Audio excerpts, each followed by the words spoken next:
Shalom. Shalom. First and foremost, I want to give all of the praises and the glory to the Most High and His Son, Yahweh, Ba'ashem Yahushai, Ba'ashem Waharakak Wadash. And double honor to the elder apostles of the great millstone that have taught me this truth, and including the elder bishops on down. And Yahweh Ba'ashem Yahushai Rakatham to the overall elect, which is giving the gospel to the kingdom unto the rest of the elect, which is the 1/3 as well. And what I want to do is I want to get into this message in this article. As the headline, it says, Putin says Trump will help prevent World War III in Inauguration Day congratulations message. Russia has congratulated Donald Trump as he takes office as U.S. president on Monday, with President Putin making statements expressing hope for speedy resumptions of the official contacts between the two countries. The Russian leader made the remarks in a meeting of the country's National Security Council, crucially suggesting Trump's return to the White House will help prevent World War III. We're hearing the statement of the newly elected president and members of his team about the desire to restore direct contact with Russia, which were halted by the ongoing administrations. Putin began. That's when he stressed. We also hear his statement about the need to do everything to prevent World War III. A separate translation of the televised national security speech reads as follows. We hear Trump's statement on the need to prevent World War III. We undoubtedly welcome such a disposition and congratulate the elected U.S. president. Of course, we welcome such an attitude and congratulate the elected U.S. president on taking office. He continued, explaining that Moscow has never refused dialogue with the U.S. He said any fresh dialogue must be done on an equal and mutually respectful basis. According to more of Putin's congratulatory remarks via the Wall Street Journal, Putin, in comments to the Russian Security Council on Monday, said Russia sought a long-term peace based on respect for the legitimate interest of all people who live in the region. He added that his country would fight for the interest of Russia and the Russian people, which is the objective of the special military operation. Trump, who has been skeptical of aid to Ukraine, has said that he wants to see an end to the war, which is about to enter its 4th year, and has called for a ceasefire administered by European forces. And as well as he told Putin, he said that we stop this war now or I'll have to sanction you. So, they both agree that the idea of peace makes just a lot of sense, because the thing with Putin just wants to do his business to enhance, his country. All right. And, America, in this case, being that DJ Trump is in office, what Trump wants to work on is the AI side of things. So, Russia is not so forthcoming right now where it concerns this third world. But generally speaking, even if that's the case with these presidents, doesn't necessarily mean they're going to get what they want, because at the end of the day, when it's all said and done, the Lord's will play out. All right. And according to the Bible, as it is put in Isaiah 28 and verse 22, right? Simply, there is no peace, saith the Lord, unto the wicked.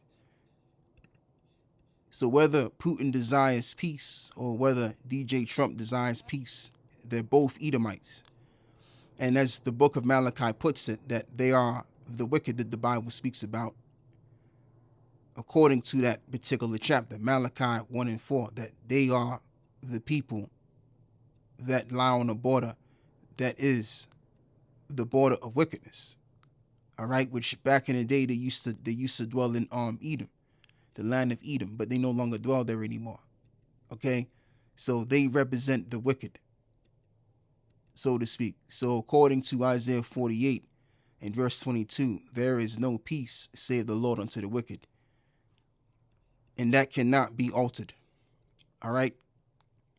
Psalms 34 and verse 21.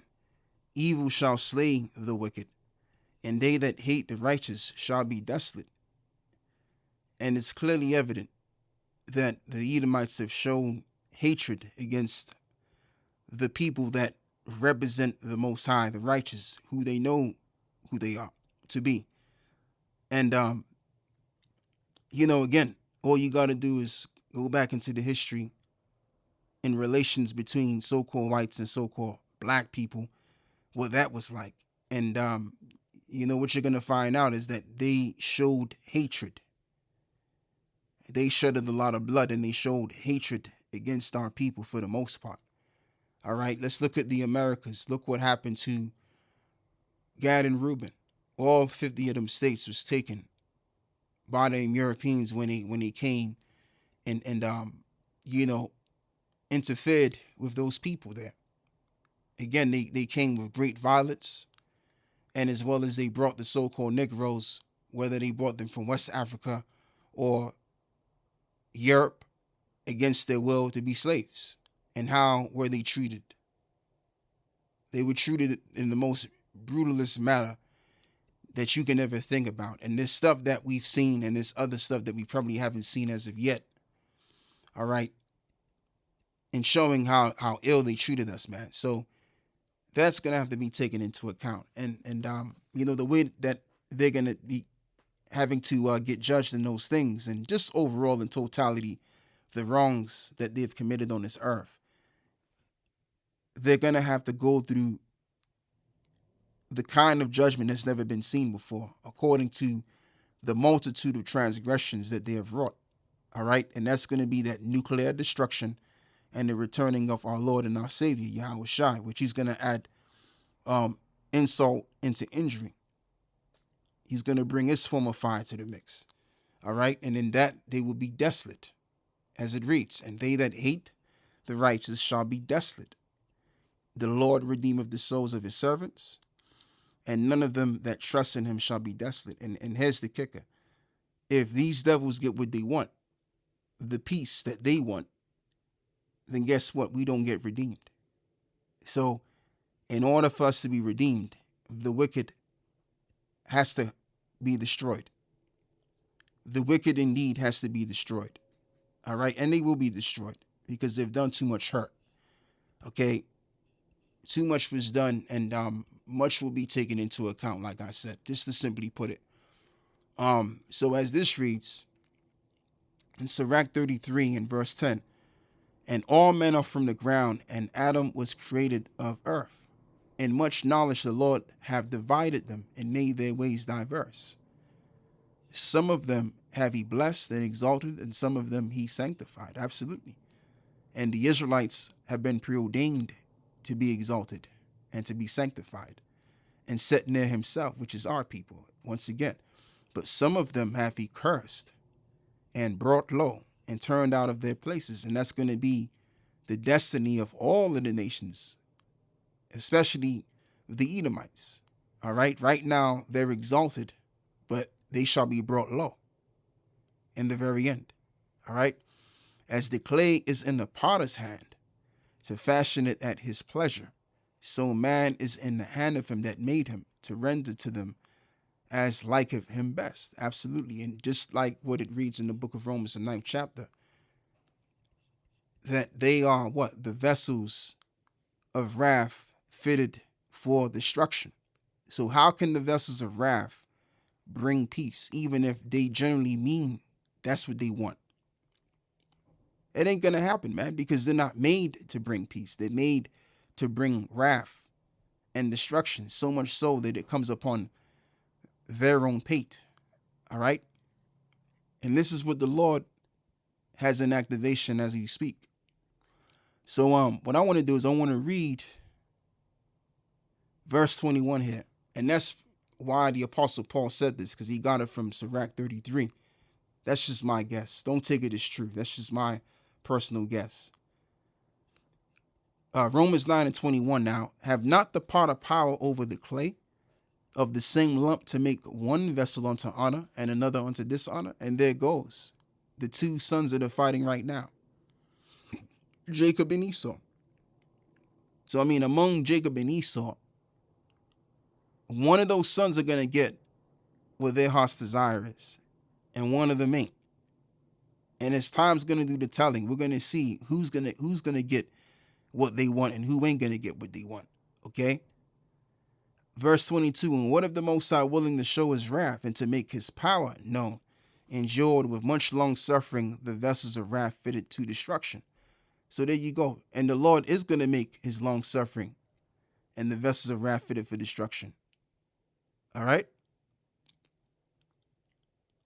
And what if the Most High willing to show his wrath to make his power known, endured with much long suffering the vessels of wrath fitted for destruction? And yes, he's going to make known his power to Esau. We're going to see that in due time. All right?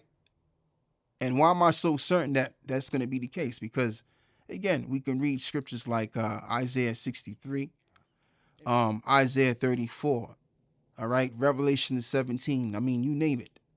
There's a plentiful of scriptures which shows Esau's destruction, which will come from the Lord. All right.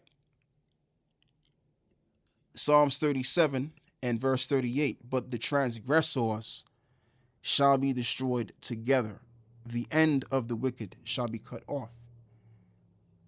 And that is the absolute point. The end of the wicked shall be cut off. So there's no peace, save the Lord unto the wicked. If at the end of the wicked, they're going to be cut off. And just based on them being the wicked, naturally, itself is going to lead to their own demise. So they may talk about peace and all of this extra stuff, which sounds good, and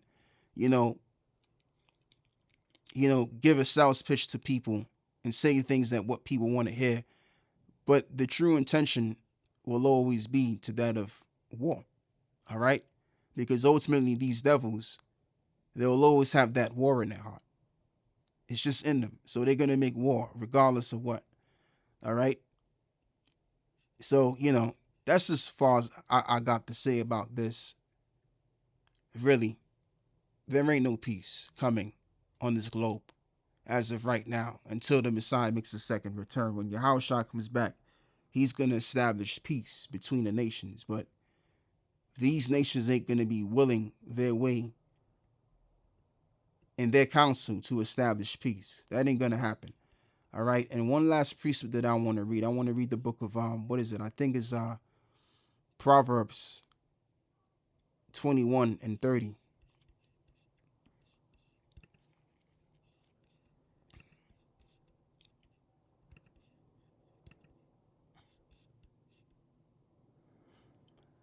As this reads, there is no wisdom, nor understanding, nor counsel against the Lord. So there it is. So you may have an idea, but if the Lord ain't with it, it ain't going to work. It ain't going to happen. So the only thing that men can do is go according to the will of the Lord, whether it be good or bad. And where it concerns these nations with this third woe, this third woe will be in activation. You best believe you me. This is certain to come. This will come. All right. You can bet your spirit that's going to happen. Yeah. So with that, I'm out, man. I want to close this one out, giving all of the praises and the glory to the Most High and His Son, Yahweh B'Hashem Yahushai B'Hashem Barakak Wadash. And with that, I'm out. Shalom.